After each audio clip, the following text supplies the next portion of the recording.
રાજકોટમાં સ્ટેન્ડિંગ કમિટીની બેઠકમાં 32 દરખાસ્તો પર નિર્ણય લેવામાં આવ્યા।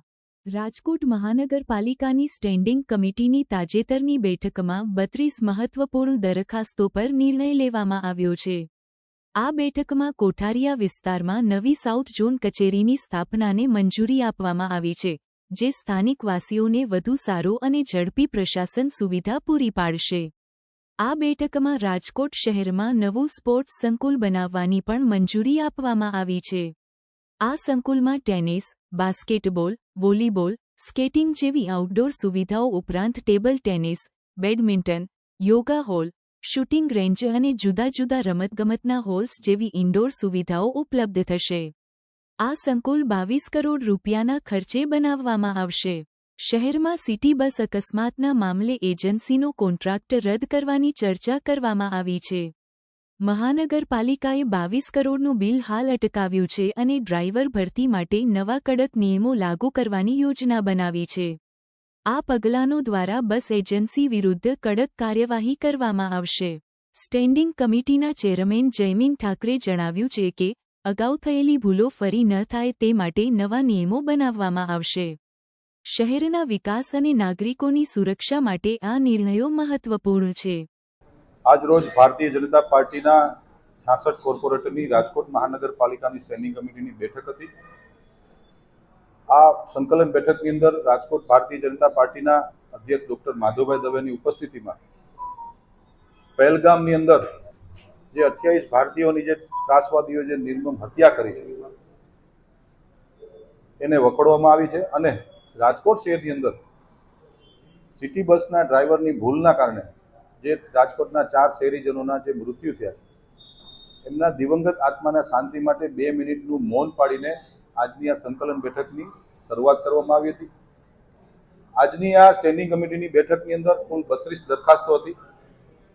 કુલ 117 કરોડ 29 લાખ 56 હજાર જેવી રકમના ખર્ચે રાજકોટ મહાનગરપાલિકાના 18 વોર્ડની અંદર સર્વાંગી વિકાસ માટે આજની આ બેઠકની અંદર તમામ દરખાસ્તોના મંજૂર કરવામાં આવી છે।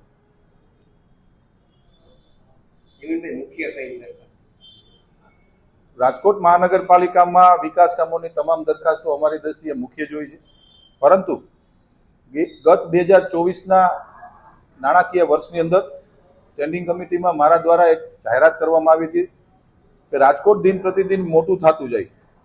હાલમાં રાજકોટમાં સેન્ટ્રલ ઝોન, ઈસ્ટ ઝોન અને વેસ્ટ ઝોનની કચેરીઓ આવેલી છે અને 18 વોર્ડમાં સ્માર્ટ વોર્ડ ઓફિસો પણ આવેલી છે, પરંતુ વોર્ડ નંબર 15, 16, 17 અને 18 જે કોઠારિયા સોરઠિયાવાડીથી શરૂ કરી વોર્ડ નંબર 15 એટલે દૂધની ડેરીવાળો વિભાગ આખો ભાવનગર રોડની થી લઈ અને કોઠારિયા ગામ સુધીના વ્યાપક પ્રમાણમાં લોકો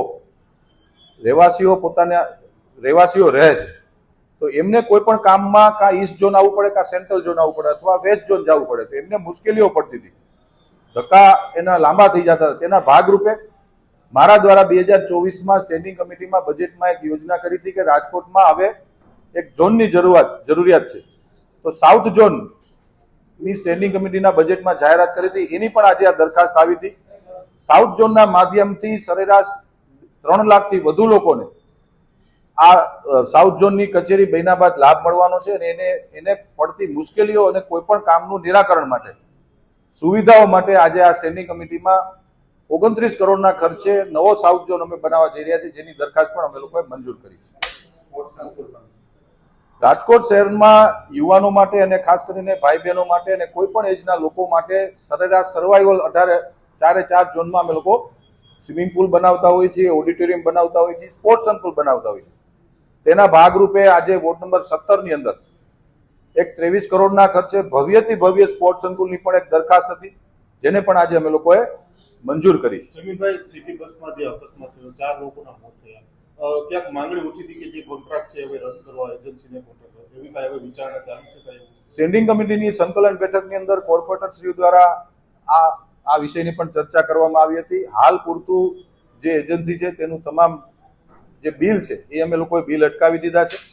આવનારા દિવસોમાં એની ઉપર કડકમાં કડક પગલાં લેવામાં આવશે। ખાસ કરીને બિલ એટલે કરોડોમાં બિલ છે, 22 કરોડથી વધુ અંદાજિત એનું બિલ છે, એ અમે અટકાવી દીધું છે અને એક નવી પોલિસી માનનીય મ્યુનિસિપલ કમિશનરશ્રી દ્વારા પણ જાહેર કરવામાં આવી છે। એ મુજબ ડ્રાઈવરની જે કાંઈ ચકાસણીઓ કરવામાં આવે, ડ્રાઈવરની ઉંમરનો જે એક ક્રાઇટેરિયા નક્કી કરવામાં આવ્યો છે, એ ક્રાઇટેરિયા મુજબ રાજકોટ મહાનગરપાલિકામાં ડ્રાઈવરોની એજન્સી દ્વારા ભરતી કરવામાં આવશે.